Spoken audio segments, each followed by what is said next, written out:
All right, good morning. We'll call the January 2nd, 2024 meeting of the Williams County Commission to order. Start with a roll call, please. Barry, Here. Corey, Here. Steve,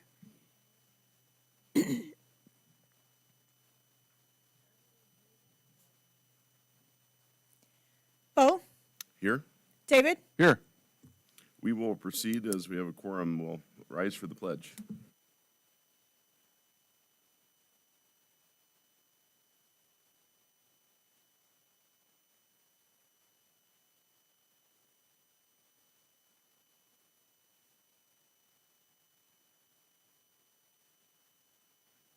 Steve is online now.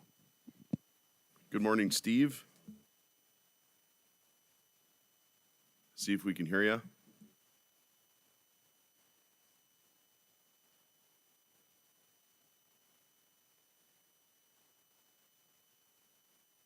Well, we will proceed into public comments. If there's anybody from the public who'd like to speak. Seeing none, we'll move into planning and zoning. Oh, pardon me. consent agenda. I've got my, there we go. Yeah, we'll do consent agenda then. Motion to approve. Second. Moved and seconded. Any discussion on consent? Okay, roll call vote. Corey, Yes. Steve,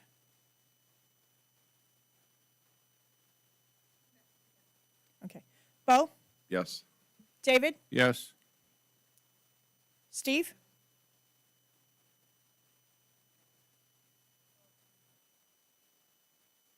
and Barry. Yes. All right, planning and zoning. Good morning. Michelle Haugen with Planning.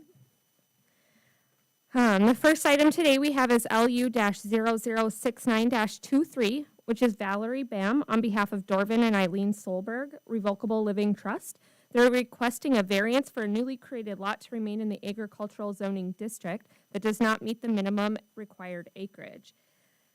It is located in Golden Valley Township, Section 31, south half of the southeast, Government Lot 4, and the southeast southwest. Since Golden Valley is ran by Williams County, no township comment packet was sent out.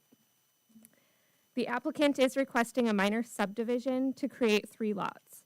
The parent property is approximately 159.96 acres and is within the agricultural zoning district. The larger 2 lots will be 98.52 acres and about 53.93 acres. These lots will remain in the agricultural zoning district and are divided between the tillable land and the farmstead and non-tillable land. The applicant is requesting a variance for the 3rd lot that will be approximately 7.18 acres to remain in the agricultural zoning district. This lot encompasses a well site that is located on the property. The county does not regulate oil and gas uses, so there is not one specific zoning district that works best for well sites. Instead, staff determines the best zoning district based on the size of the newly created lot and the potential use after oil and gas uses cease to exist. With this being surrounded by agricultural zoning districts, if oil production does cease in this location, it seems fitting for it to remain as agricultural. Access to the lots with the farmstead and the well site are off of 66th Street Northwest, while access to the tillable land is off of a section line road leading from 66th Street Northwest. The minor subdivision is currently going through the review process, and the lots will be known as MS-23-0017, MS-23-0018, and MS-23-0019. The applicant also did apply for and was approved for an administrative variance for this minor subdivision due to the lots being in irregular shape. Recordation of the plat is contingent on the approval of the variance. The Planning and Zoning Board did hear this item on December 21st and did recommend approval. Okay, what are the wishes of the board? This is the applicant present. Okay.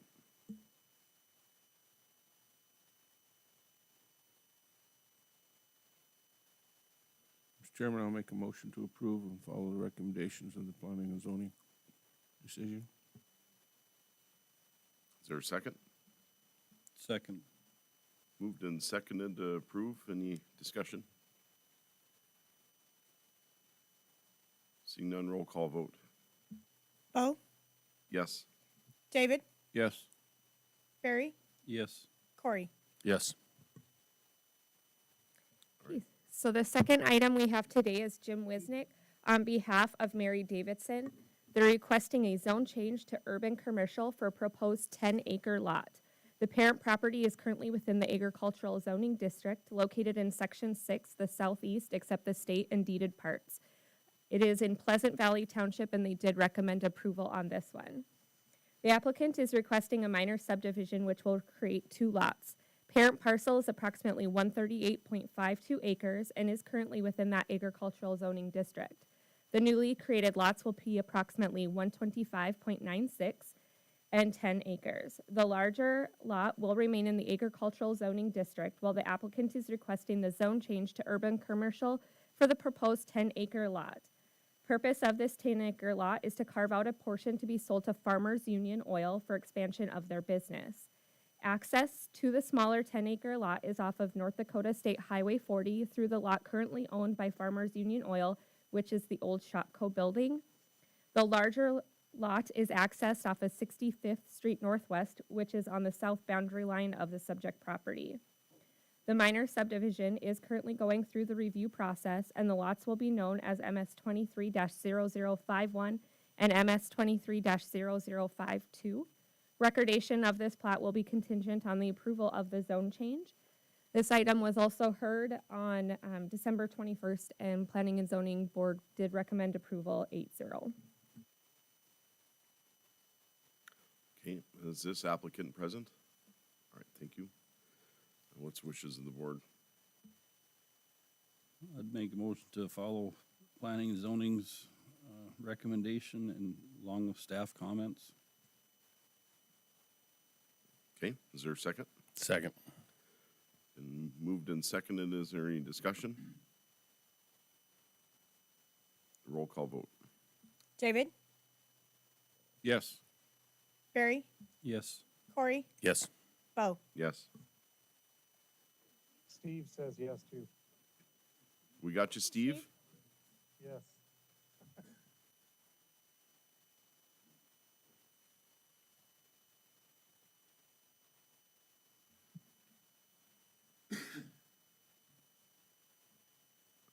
Yes, I didn't hear him, did you?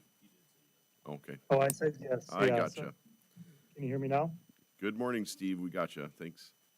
All Thank right, you. we'll move into item 3, planning and zoning. Good morning, Commissioners. Cameron Heimer, Development Services. Today, I'm presenting an ordinance amending the Williams County zoning ordinance and subdivision regulations regarding data centers. As you're aware, on June 20th, 2023, the County Commission instituted a 6-month moratorium for any permits for data centers to give Development Services staff time to review the current regulations and to go back to the board with any recommendations. The County Commission on November 7th, 2023, extended the moratorium to February 22nd, 2024, to give us a little extra time to get things finalized. Development Services staff, our portfolio commissioner, our attorney, and SRF Consulting has worked on and finalized a draft ordinance. And these are some of the items that I wanted to go over that were worth noting and some of the main items to this. First, we have added or proposed to add a definition within our ordinance for data centers.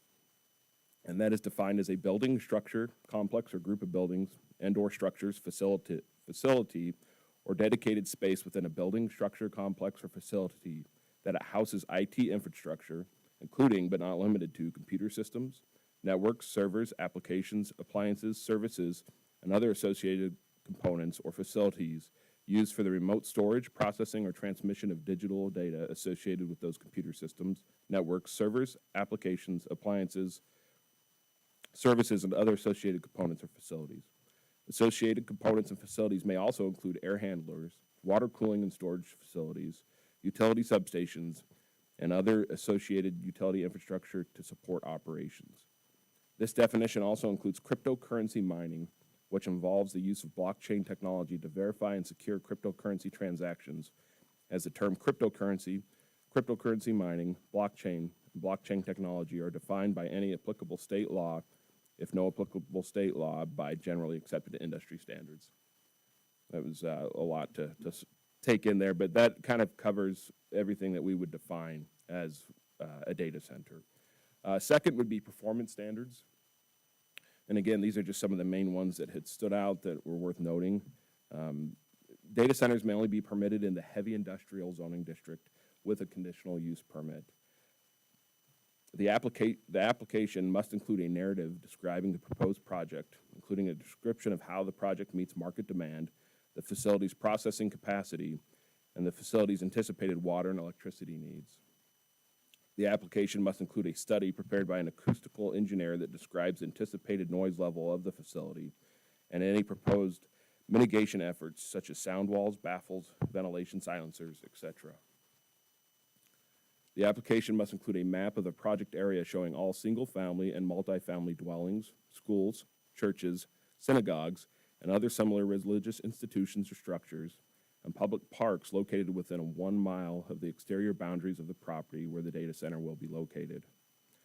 The application must include copies of signed permits or other documentation that indicates compliance with all applicable state and federal laws, statutes, rules, regulatory standards, including but not limited to the North Dakota State Electrical Board and the North Dakota State Electrical Code and any amendments thereto. The application must include a copy of the signed electrical power purchase agreement.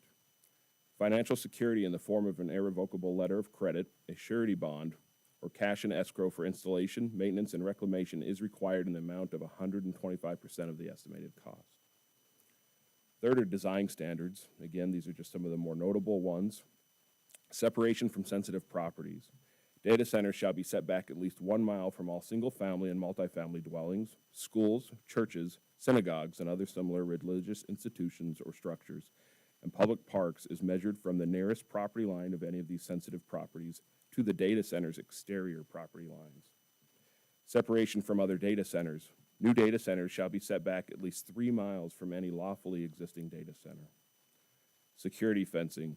A secure chain link or solid wood or masonry fence at least 6 feet in height shall be constructed and maintained around the entire perimeter of the facility to prevent unauthorized entry onto the property or into the facility. Buffering and screening. Landscape buffers shall be required around the entire perimeter of the property where the data center is located. A development agreement must be signed by the applicant.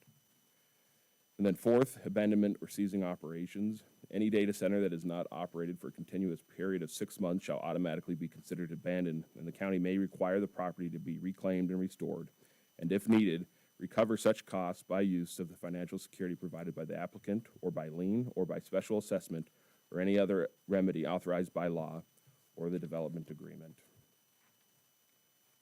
So in conclusion, I would be looking for approval of the proposed ordinance, which is ordinance 2024-1-02, an ordinance amending the 2015 zoning ordinances and adding regulations for data centers. SRF, I believe, is on the line if you have any questions for them, and I'm also open to any questions you may have. Thank you. Oh, I should add, Planning and Zoning did approve this unanimously at their December 21st meeting. Mr. Chairman, if I may start out with first, just thank you to Cameron and Michelle and the rest of the staff and SRF. I think we met, 3 or 4 times on this at least, and there was a lot of red lines. Corey, I think you were in on one of the first meeting, and is it perfect? I don't know. I doubt it. We all know that there's always something that gets left out, but I think the nice thing with this ordinance is that they have to go through the special conditional use permit process. So if something does come up where we or the public's not comfortable with, we can make those changes at that time. So having said that, Mr. Chairman, I'll make a motion to go ahead and approve this ordinance change. Okay, is there a second? I'll second that. Is there any further questions or discussion on the motion?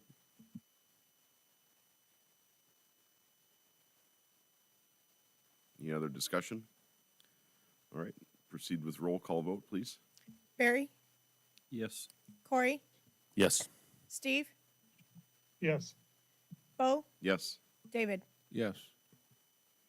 All right, motion passes. Thank you, sir. One more question, if I may. Karen, you might need to help with this. With the adoption of this now being approved, the moratorium still stay in effect, or is the moratorium gone as of today? Yeah, I think that was going to be Cameron's next order of business to revoke that, so. That's okay. It wasn't specifically listed on the agenda. But correct, the current moratorium is set to end on February 22nd. And so I would seek a second motion to have that end early because we have adopted this ordinance, which goes into effect today, if the board sees fit. Mr. Chairman, I'll make a motion to rescind the moratorium with the adoption of this ordinance taking effect today. Okay. Is there a second? Second. Moved and seconded. Is there any further discussion? Discussion? Seeing none, roll call vote, please. Corey, Yes. Steve, Yes. Bo, Yes. David, Yes. Barry. Yes. Okay, motion passes. Thank you. Looks like Assessor's Department, Darcy. Okay, good morning, Commissioners. Darcy Anderson, Director of Equalization, here to present a group of abatements for the 2023 tax year on the vacant lots in Wilder Ridge subdivision in Stony Creek Township owned by Paddlefish Partners LL2 LLLP. The applicant is requesting a total valuation change from $1,933,812 to $983,640. The individual change requests are in your packet. The packet consists of 30 individual lots ranging from 1.75 acres to 3.6 acres of residential land and one lot with a residential house that was remodeled for the 2023 assessment. Mr. Litt, who is representing Paddlefish Partners 2 LLLP, the owner of the lots, has provided no information to our office supporting his requested values.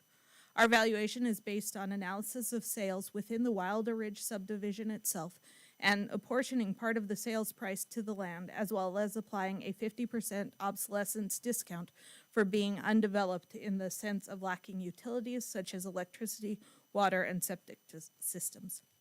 The Stony Creek Township Board heard this abatement on December 7th and moved to deny this request. I ask that you also deny this request today. Mr. Chairman, I do have a question and a comment. Okay, go ahead, Steve. One thing that I would, I think this is a perfect time to discuss the potential for us to look at an option to do a, Darcy, what was the term you used for the 50% reduction? Obsolescence.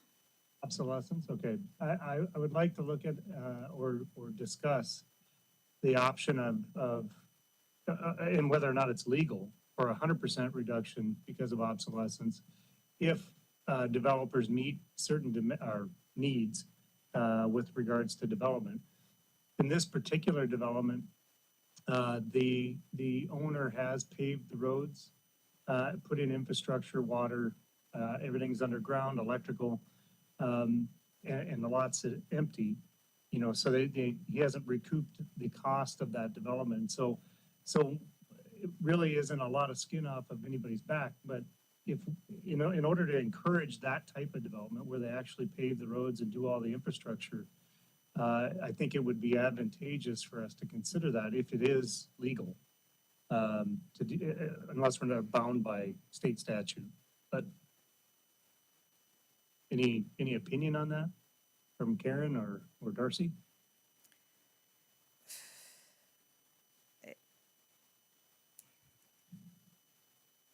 Would this be better for something to look This, into, yeah, look into can for a we, future yeah. meeting? I would say that we need to discuss this at a separate time. Sure. If you don't mind, Steve. Yeah, no, I don't mind at all. And, Okay. and keep in mind the premise behind why I feel this way and why I think it's worth at least discussing is the Yeah, in order to encourage development in this way, this is a small thing to do. It's not it's not a lot of, dollars, we'll say.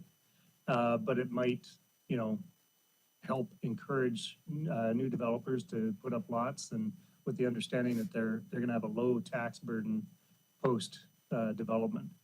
And at this time, when we're so short on housing, any little thing that we can do that helps encourage new development, I think would be advantageous for the county.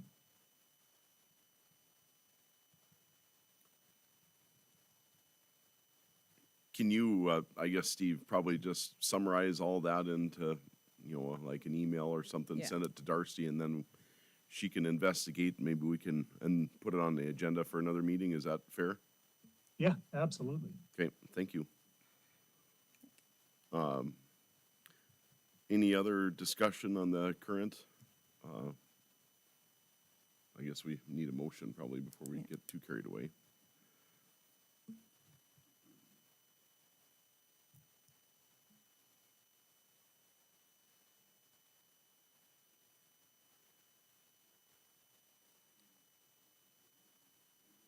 No, it'd be a motion to, No. yeah. If I may, the applicant isn't asking us to go back to a prior year. He has picked values on these that have with no support. They are not last year's values. They are not the year before's values. They are just random valuations, including one that he wants to completely remove the valuation of the structure that is a single-family house on the property. The values that we placed were based on the sales that were happening within Wilder Ridge subdivision itself. Those properties sell between $650,000 and $725,000.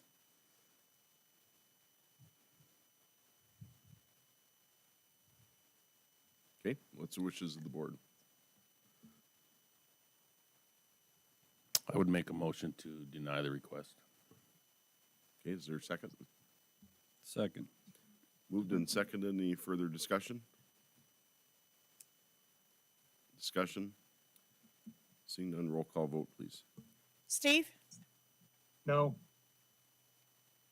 Bo, Yes. David, Yes. Barry, Yes. Corey. Yes. Okay, Thank you. thank you. All right, item 2, community engagement.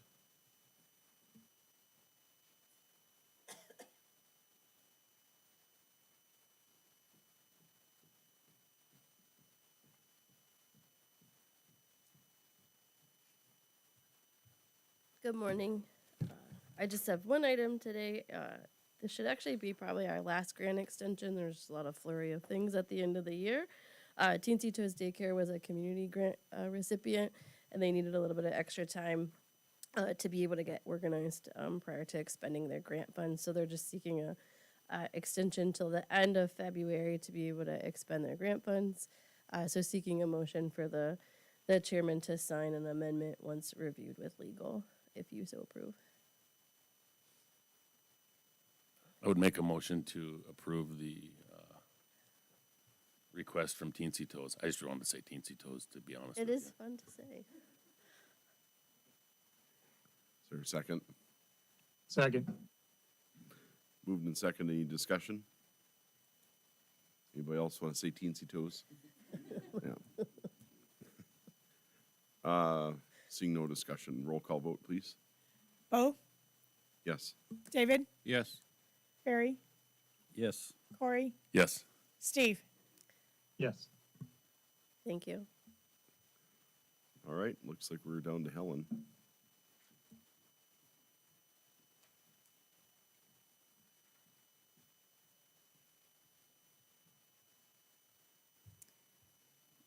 You do have a position report in front of you, but you see there is nothing to approve. It's been a quiet couple of weeks over the holidays. So unless you have any questions for me, I don't actually have anything for you.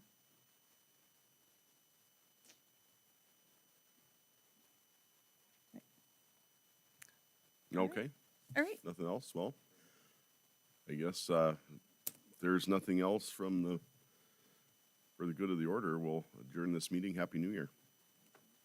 Thanks, Steve. Thank you. Happy New Year.